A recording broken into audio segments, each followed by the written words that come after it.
Hello बच्चों, तो आज जो आप लोगों के स्कूल में टेस्ट हुआ क्लास 9th के बच्चों का मैथ का, उसका आज हम आप लोगों को आंसर की बताने वाले हैं। तो आप लोग फटाफट इसके उत्तर को मिला लो कि आज के टेस्ट में आप लोगों ने कितना प्रश्न सही किए हो और कितना गलत किए हो। ठीक है, मिला लेने के बाद आप हमें नीचे ज़रूर कमेंट कर देना कि आप अपने स्कूल में आज के टेस्ट में कितना नंबर लाने वाले हो। तो चलिए देखते हैं कौन कौन से सवाल थे जो आज के टेस्ट में पूछे गए थे। देखिए, जो सबसे पहला क्वेश्चन पूछा गया था, एक ही आधार पर और एक ही समांतर रेखाओं के बीच स्थित एक त्रिभुज और एक समांतर चतुर्भुज का क्षेत्रफल का अनुपात क्या होता है। मतलब एक ही समांतर रेखा के बीच एक त्रिभुज भी है और समांतर चतुर्भुज, तो उस त्रिभुज और समांतर चतुर्भुज का जो क्षेत्रफल होगा बच्चों, ये 1:2 होगा। यानी कि ऑप्शन नंबर सी जिन बच्चों ने किया होगा उसका बिल्कुल राइट होगा। चलिए दूसरा नंबर जो सवाल पूछा गया था, एक त्रिभुज जिसका क्षेत्रफल 144 सेंटीमीटर स्क्वायर है और आधार 24 सेंटीमीटर है, तो त्रिभुज की ऊंचाई क्या होगी। एकदम सेम सवाल आप लोगों को हम ये करवा चुके थे बच्चों। ठीक है, तो जिसका क्षेत्रफल आपका 144 था और आधार 24 था, तो इसका अगर हम ऊंचाई निकालते तो आपका 12 सेंटीमीटर हो जाता है। यानी कि ऑप्शन नंबर ए इसका बिल्कुल राइट हो जाता। आगे देखिए, तीसरा नंबर जो क्वेश्चन पूछा गया था, किसी त्रिभुज की माध्यिका उस त्रिभुज को किस अनुपात में विभाजित करती है। तो किसी त्रिभुज की माध्यिका उस त्रिभुज को किस अनुपात में विभाजित करती है बच्चों, तो ये 1:1 में विभाजित करती है। ऑप्शन नंबर बी इसका राइट हो जाता।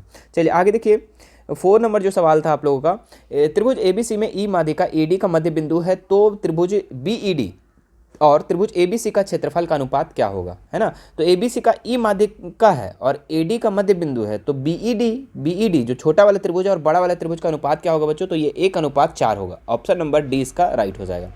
आगे देखिए, 5 नंबर जो सवाल था आप लोगों का, बिंदु डी और ई क्रमशः त्रिभुज एबीसी की भुजाओं एबी और एसी पर इस प्रकार स्थित है कि एरिया ऑफ डीबीसी बराबर एरिया ऑफ ईबीसी है, तो डीई एंड बीसी में क्या संबंध है। तो डीई भुजा डीई और बीसी में जो संबंध है बच्चों, ये समांतर का संबंध है। ठीक है, ऑप्शन नंबर ए इसका राइट हो जाता है।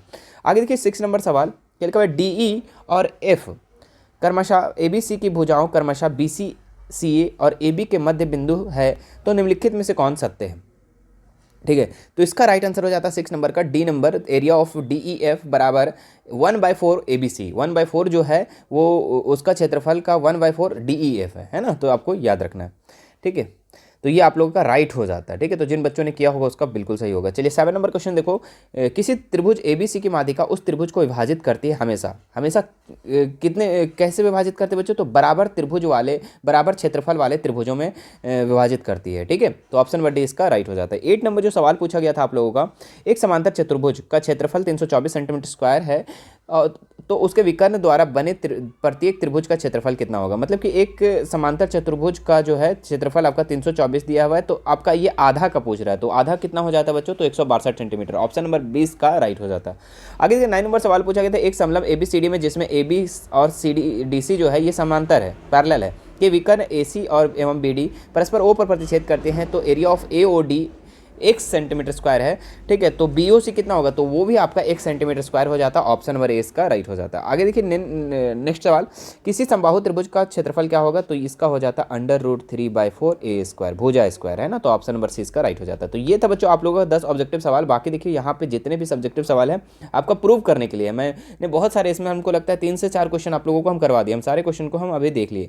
ठीक है, तो ये था आप लोग का प्रूव करने के लिए। ठीक है, तो कितने आज के टेस्ट में आप लोग कितना नंबर लाने वाले हो, आप हमें नीचे ज़रूर कमेंट करो। ठीक है, और आप बताइएगा मुझे कि मेरे मॉडल पेपर जो सेट 3 है ना, सेट 1, 2 और 3 जो अपलोड किए, उससे आपको कितना हेल्प हुआ वो आप हमें नीचे कमेंट करके ज़रूर बताना। ठीक है, और वीडियो को लाइक नहीं किया हो तो लाइक कर लेंगे। ठीक है, और चैनल को सब्सक्राइब नहीं किया तो सब्सक्राइब करके घंटी वाले बटन को भी जरूर दबा लें, ताकि मेरी नई वीडियो जैसे आए तो आपको नोटिफिकेशन चला जाए। ठीक है, अभी तो आप लोग का तैयारी हो रहा है वीकली टेस्ट का, लेकिन फाइनल एग्जाम का 2024 का भी तैयारी आपका स्टार्ट हो गया हमारे यूट्यूब चैनल पर। ठीक है, जिसमें आप लोगों को प्रत्येक दिन आप लोग को वीडियो मिल रहा है। ठीक है, साइंस का अलग, मैथ का अलग, सबका अलग अलग प्लेलिस्ट बनाया गया है। आप अपने प्रत्येक सब्जेक्ट का अलग अलग से अच्छे से तैयारी कर सकते हैं। ठीक है, तो चैनल को सब्सक्राइब कर लेना है और प्लेलिस्ट को जा करके चेक करना। बाकी कोई भी दिक्कत है, हमारे Instagram, Telegram, WhatsApp group, WhatsApp channel, चारों सोशल मीडिया का लिंक मैं डिस्क्रिप्शन में दे दिया हूँ, वहाँ से आप हमसे ऐड हो सकते हैं और बेझिझक कोई भी सवाल कर सकते हैं। चलिए फिर मिलते हैं नेक्स्ट वीडियो में। Thank you so much.